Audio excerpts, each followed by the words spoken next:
Hey, what's going on? It's Jerry Glean back on the scene here with another video. Today, I'm going to be showing y'all how to use mid-side EQ to clean up your mix. So let's hop right in and get to it.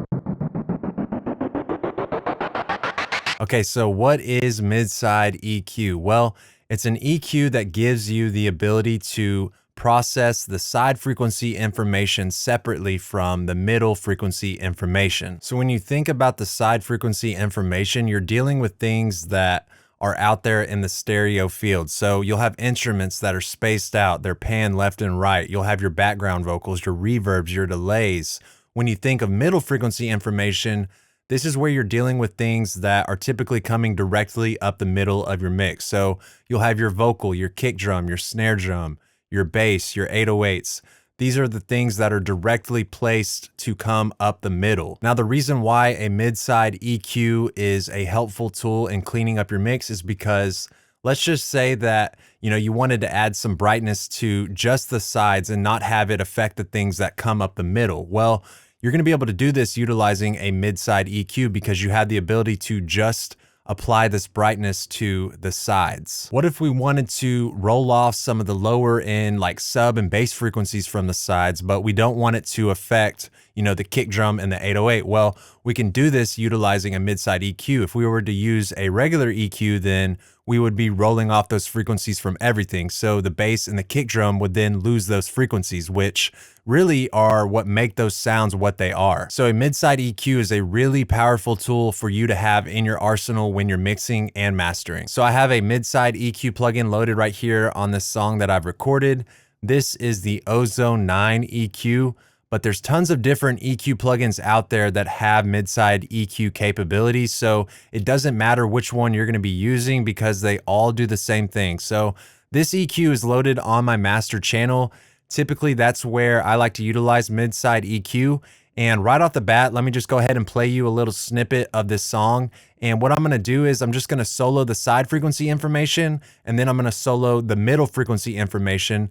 And what I want y'all to do is really pay attention so you can distinguish the differences between the middle and the sides. Up here at the top of the plugin, you'll see that I have the ability to change this from a regular stereo EQ plugin to a mid-side EQ plugin where I now have control over both the mid and the sides. This time around it's gonna be different, yeah. I can feel the light inside me flickering.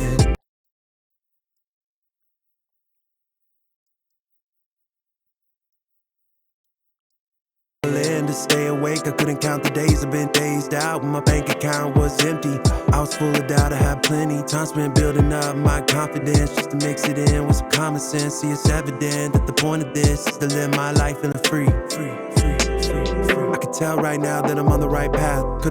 Okay, so you probably heard right there that when the sides were soloed, you lost a lot of the body and the character to the music. And then when the mids were soloed, you lost a lot of the brightness and the presence. Okay, so the mids and the sides are working together to sound cohesive, and they each kind of bring their own characteristics to the mix. And we can make some moves here with this EQ plugin to really help clean up both the middle and the side frequency information. So on the sides, what we're going to do is I'm going to apply a high pass filter to help remove some of the low frequencies that we really just don't need on the sides. So up here at the top, I'm going to select the side frequency control.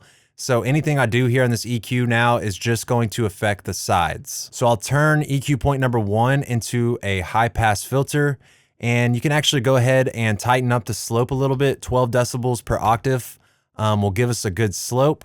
And our whole objective here is just to kind of free up some room in the low end for our 808s and our kick drum. We don't really need any of the frequencies down here to be living on the sides of our mix. We really want to free up that space for the middle frequency information. So I'm going to go ahead and press play and just kind of drag this filter up until we find a spot where it sounds good. And I'll actually be a little bit more aggressive with my cut to begin with so you can kind of hear what it's actually doing to the sides. This time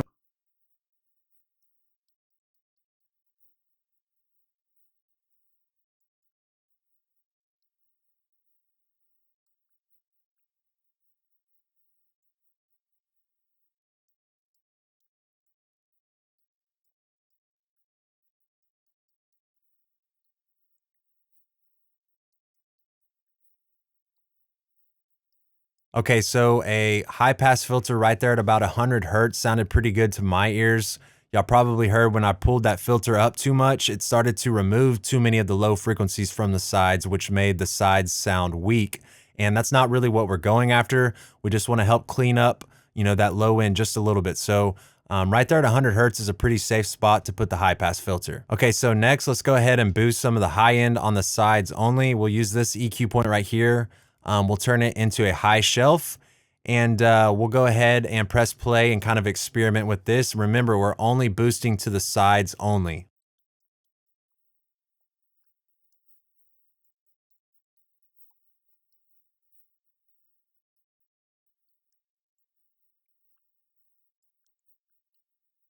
Freedom and peace again. I've been struggling to stay awake. I couldn't count the days. I've been dazed out when my bank account was empty.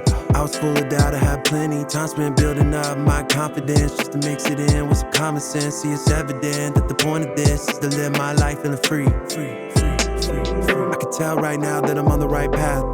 Cool, so now we're getting some additional brightness here on the sides. It's not too much, it's a very subtle amount, but it's just enough to kind of help make our mix pop a little bit more. Okay, so the next thing we're gonna do is we're gonna swap over to the middle section control of our EQ, and I'm gonna use this EQ point right here to kind of apply a gentle boost to the mid-range of our mix, right? So the objective here is I just like to kind of bring some of the vocal out right here in the mid-range, make it stand out a little bit more.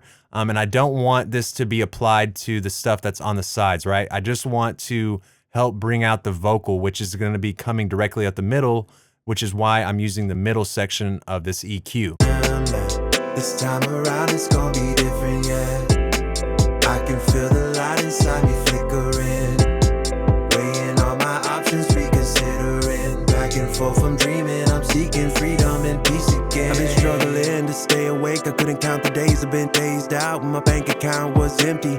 I was full of doubt. I had plenty time spent building up my confidence just to mix it in with some common sense. See, it's evident that the point of this is to live my life in a free.